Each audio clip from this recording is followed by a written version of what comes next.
இப்போ நீங்கள் வந்து அன்னைக்கு அந்த இன்சிடென்ட் நடக்கிறதுன்னு பார்த்து நிறைய கேள்விகள் இருக்கு. என்ன கேள்வி? முதல் கேள்வி என்னன்னாக்க, அவங்க தாத்தா அடிபடுறாரு, அதாவது கவினுடைய தாத்தா. கவினுடைய அம்மா வந்து தமிழ்ச்செல்வி, அப்பா சந்திரசேகர். தமிழ்ச்செல்வியுடைய தந்தை வந்து காலில் அடிபடுறாரு. திருச்செந்தூர் மருத்துவமனையில் சேர்க்குறாங்க. இந்த ட்ரீட்மெண்ட் சரியா இல்லை.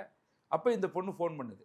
சரி, கவினுக்கு தான் ஃபோன் பண்ணுறாங்க. என்ன சொல்கிறாங்க அப்படின்னாக்கா, எங்கள் மருத்துவமனையில் இந்த பொண்ணு சித்தா டாக்டர், ஓகே, நீங்கள் தாத்தாவை எங்கே கூப்பிட்டுவாங்க அப்படின்னு சொல்கிறாங்க. இது அவங்க அம்மாட்ட சொல்லும்போது அவங்க அம்மாவுக்கு தயங்குறாங்க ஃபஸ்ட்டு.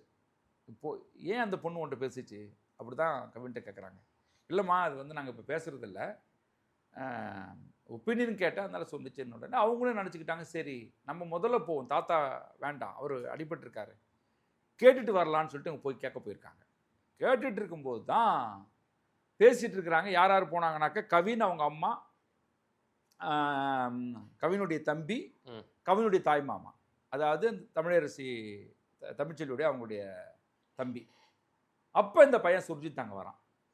ஓகே, வந்துட்டு இது மாதிரி அப்பா அம்மா சொன்னாங்க, உங்கள்கிட்ட பேசணும்னு சொன்னாங்க, பக்கம்தான், இப்போ அவங்க வீடு எல்லாமே பக்கம்தான், வா போகலாம் அப்படின்னு சொல்லியிருக்கிறான். உடனே இவனு நம்பியிருக்கான், ஏதோ இந்த கல்யாணத்தை பற்றி தான் பேச போகிறாங்க போல இருக்கு, போகும்ட்டு வண்டியில் போயிருக்கான். இல்லை, சுர்ஜித் அதாவது அந்த பெண்ணுடைய தம்பி, அதாவது கவின் காதலித்த பெண்ணுடைய தம்பி சுர்ஜித். ஆமா, சுர்ஜித்துக்கு ஏற்கனவே இவங்க ரெண்டு பேரும் காதல் செய்யறாங்க, முன்னாடியே தெரியும், உறுதியா தெரியும். அவங்க பெற்றோர்ல சொல்றாங்க. அவங்க பெற்றோருக்கு தெரியுமா? காவல்துறை அதிகாரிகளா இருக்கக்கூடிய அவங்களுக்கு முன்னாடியே தெரிஞ்சிருக்கு. இவங்க ரெண்டு பேரும் இவனுக்கு இவன் வந்து மச்சானே கூப்பிட்டுருக்கான்றாங்க. அவங்ககிட்ட அப்பப்போ ஃபோன்லையும் பேசியிருக்கான்றாங்க.